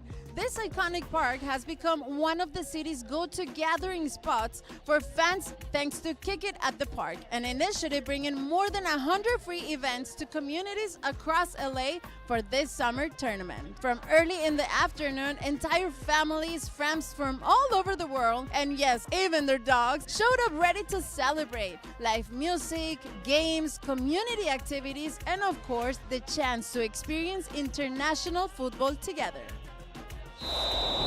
Kick It in the Park is a partnership led by the mayor's office in partnership with different council offices throughout the city. The community has free to the public events to come view the soccer matches. Our diversity is what makes us strong. The more diverse we are, the more we can understand each other, the more tolerant we could be. Obviously, the World Cup gives that. It gives everybody's music, everybody's food, everybody's culture is highlighted. People get to come experience that at Kick It in the Park. Tell us, why did you decide to come here to Echo Park to watch the game? Well, I saw that it was a free event online, and I knew they were going to show the Uruguay game, so I wanted to bring my mom out to enjoy some World Cup related events. I think it's nice seeing everyone come together to watch Futbol. I love it. I love the World Cup. It's so important to just meet your neighbors, to be involved, to have a beautiful space like this, to just be outside and enjoy the sun. And even though there's a little competition, it's still like positive and great to see everybody out and enjoying themselves. We know Los Angeles is a very diverse city, you know, so that's what makes it special. Why is it important to have the whole community get together for this type of events? Well, it's also about building community. You know, the city of Los Angeles is as diverse as the World Cup. So these games provide an opportunity for people to come together and get to know each other. We know that not everyone's going to have access to go to the actual live game, but here they can be part of something bigger, feel the energy, and have these memories that they can remember forever. And so we want to give folks and families that experience. Because in a city as diverse as Los Angeles, football has become a universal language. One that connects culture, generations, and entire neighborhoods. Between music, flags, and stories being shared, the world's most popular sport continues to be celebrated in very LA way, together and in community.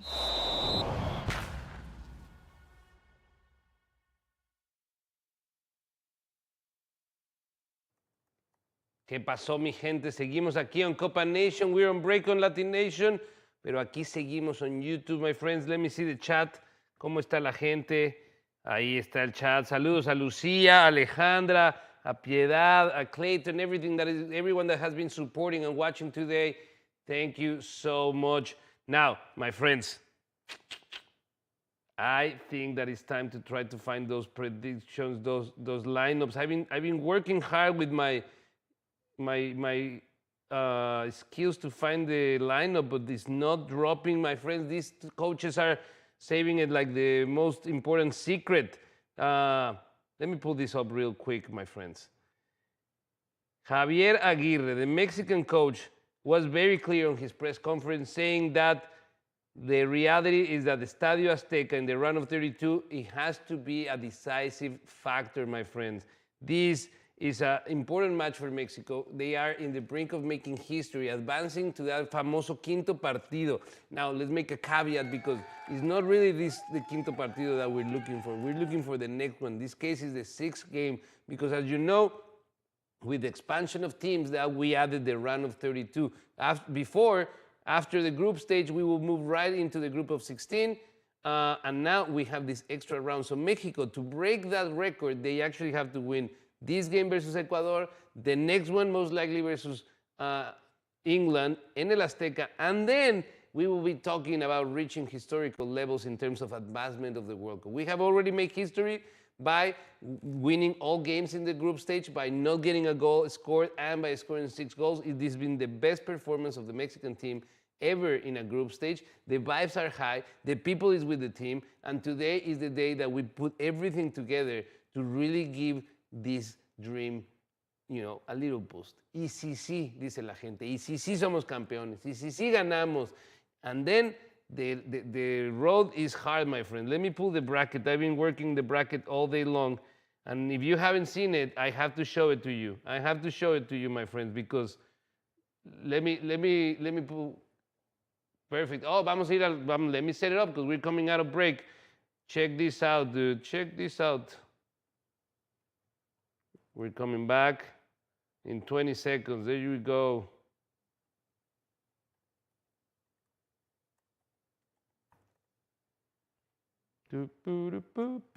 Ahí está el bracket, my friends.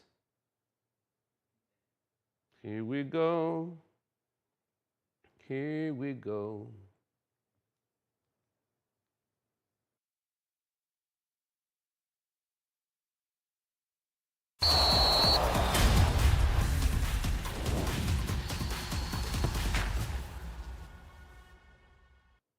We are back, my friends. Aquí seguimos en CopaNation, the livestream experience para el verano más futbolero de tu vida. Yo soy Marcelino Ortiz. You can find me on What JMO Thinks. Dame un follow. Hazme famoso como a Buziña, my friends. Buziña has an opportunity to become even more famous by facing Argentina. This is a golden story for them. But let's look at the bracket, my friends, porque estos juegos se vienen con todo. If you haven't been here, let me go down this road with you. We know it.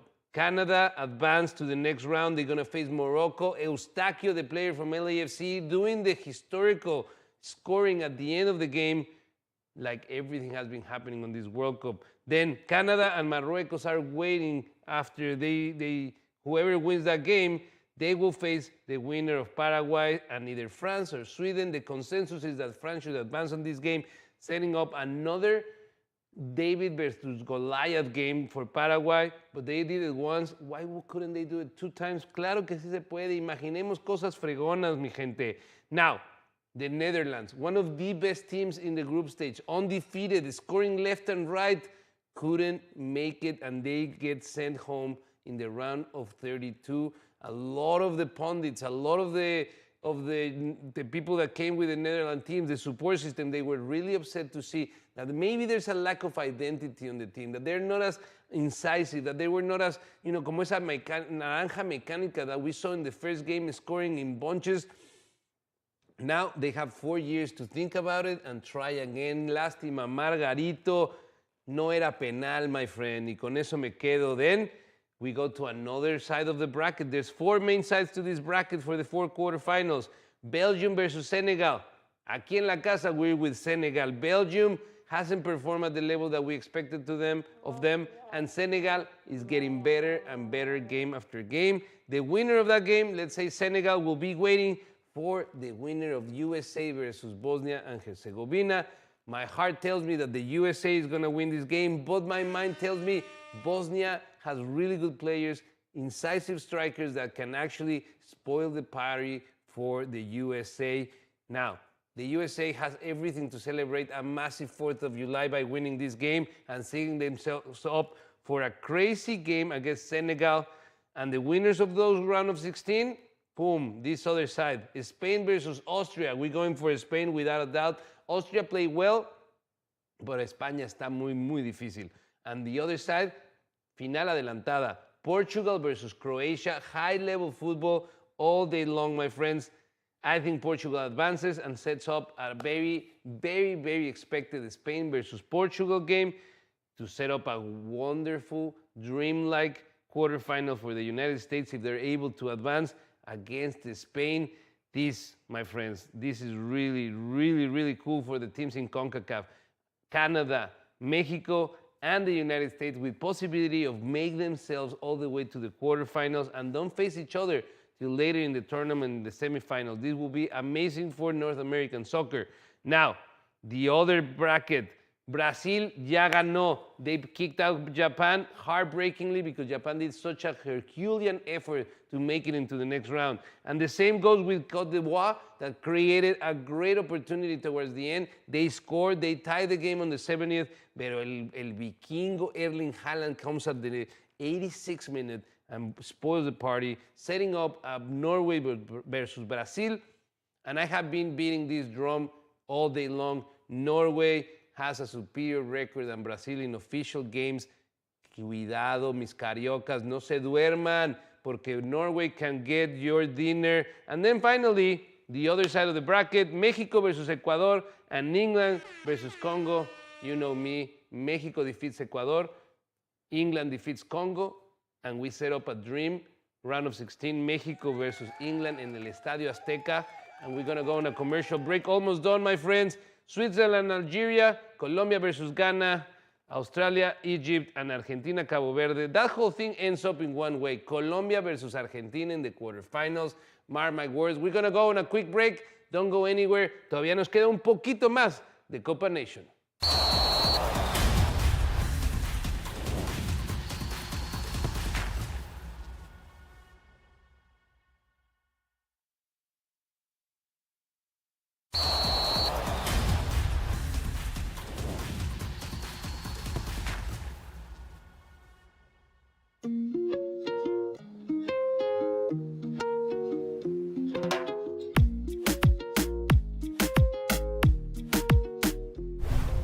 He's only 17 years old, but Gilberto Mora is one of the sensations of Mexico. And in Tijuana, The fever for the young player doesn't stop. The fans applaud his talent and celebrate his growth.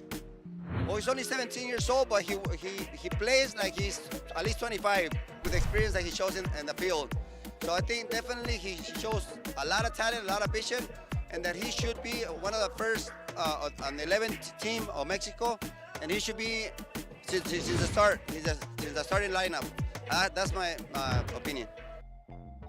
Still in high school, he's really young. So seeing like a young promise in football, making it this big in this event worldwide is exciting, and also I think it's really good for Tijuana and for all the young people who are watching him to maybe become an idol and people start turning into football players. I'm happy they brought him to the national team. I know he's very young, but he has the talent. So the goal is hopefully to develop him. Right now, I know he has a little bit of playing time. Hopefully they give him a little bit more. We'll see how it goes, but it's a development, so we're excited. I mean, we expect more things from him. And the fans want to see more of Morita in the tournament. From Tijuana with images of Pardo Garcia, Jessica Zamora.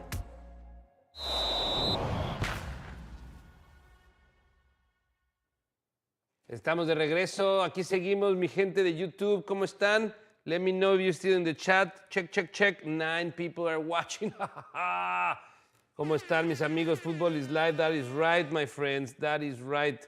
We continue here. When we come back from the break, we're going to go and check Kalshi to see the odds. I'm going to hold it there. For those of you that were watching and nos fuimos a break, we were talking of the brackets that we have ahead of us, my friends. And Colombia seems to have a difficult path, pero creemos en los parceros. Yo creo que tienen un muy buen equipo, but in front of them, they have Ghana first, and then Argentina. We're almost back from the break, my friends. Here we go.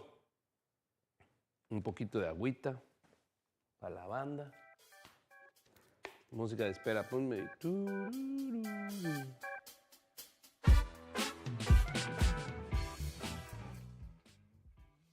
Saludos a cazadores.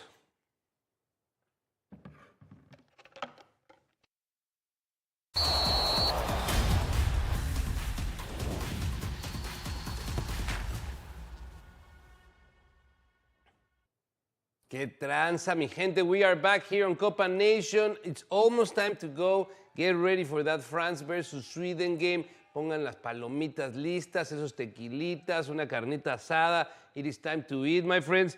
But before we go, let's check out Kalshi and see what is the sentiment around the games today. Here we go. France's advances, 88% probabilities. That's what the people are betting on. Mexico to advance has a 62%, the majority, but not quite as definitive as the France data. England versus Congo, everyone thinks England is going to advance with 87% of the odds. Then Belgium advances with 60%. In that one, I'm not agreeing with that one. I think Senegal has an opportunity, a big opportunity to advance. The USA, without a doubt, will fulfill the odds at 82%. Then Spain at 86% again. We're starting to see very lopsided odds. And again, I agree. It will be a real surprise to see Austria defeat Spain in the round of 32. Portugal and Croatia, that one is a little bit tighter. I think Croatia, it's an older team, and rightfully so. They don't have the odds on their favor, but you never know. With a player with Luka Modric, they can create one single play that changes the course of the game. Then Switzerland to advance over Algeria makes sense. Algeria had a good average group stage for their level, but I don't think they're going to have enough to beat Switzerland. And then Australia, very tied with Egypt. 57% for Egypt to advance. I think Mo Salah will be the deciding factor, like I said earlier.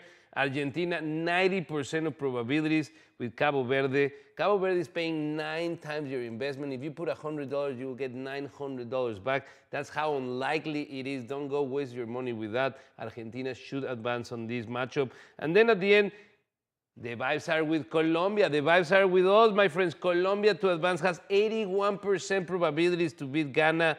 And that's going to be a tough game nonetheless. And Canada does not have the trust of their people or the world on their round of 16 game against Morocco. is going to be tough, but I think Morocco, like I've been saying for months, is the dark horse of this competition, and they should advance. Kalshi for the win, my friends, right there. A lot of games. Let me see the specifics of the Mexico game right now. I'm very curious to see. The sentiment has been staying really, really steady. Julián Quiñones, this is the one that I wanted to see, my friends. Julián Quiñones to score 1 goal, 26 possibilities, 26% of possibilities. Raúl Jiménez for 1 goal, 28. Y Roberto Alvarado, 11%. On the other side, we have Ener Valencia with 18% to score. So the most likely person to score today is Julián Quiñones, my friends. Put your money on your parlay for Julián Quiñones to score a goal. If you raise this to 2, the probabilities drop down to 4%. With Ener Valencia, let's see, 3% for 2 goals from Ener Valencia. So the message is clear of all the data that we've been seeing. This most likely will be a low-scoring game. Go for the under. It's going to be very tight, very well thought out on the midfield. These players, they are equally good. I know it's hard to decide which of the two rosters have actually an edge because they're very, very similar. And to be honest, it will be decided by the lack of mistakes. The team that makes the least mistakes will have an edge. And also, the team that has the home advantage, and that is Mexico, my friend. El Azteca has to make its game. El Azteca tiene que empezar hoy. Otherwise, it will be a terrible, terrible day for Mexicans all across the world when their team goes out so early in the competition with so much hope that has already constructed. The Ecuadorians are chomping at the bit to be the ones that bring another Aztecazo. And only 2 teams have come in official games and defeated Mexico, the United States and Honduras. Costa Rica, I think so too. But beyond that, and on qualifiers, no one else can come and disrespect Mexico in that stadium because there will be 100,000 people supporting the Mexican team, my friends. Let's go on a quick... No, we continue. Oh, no, we're almost done, my friends. I just wanted to keep going for 2-3 more hours, my friend. Pero así es en la televisión. We're almost done. Thank you so much for being here with us. Gracias a la gente en YouTube. Gracias a la gente that joined me on my Instagram. And also you at home, the MVP of CopaNation. That's right. Estamos felices be covering this amazing tournament that has given us so much joy, so many surprises, and so many amazing goals, my friend. Let me check. You know what? Before we go, let's do a really quick check on Kickbase, my friends, to see the rankings. If you haven't joined Kickbase, download the Kickbase app, join us on the LatiNation FC Challenge, and you can win jerseys, my friend. Crespo is El Brujo Crespo, dominating the charts with 356 points only with Haaland, my friend. So it is time to go. Join us. We'll be back here tomorrow on Thursday on LatiNation, here on CopaNation, the best extreme experience for the World Cup.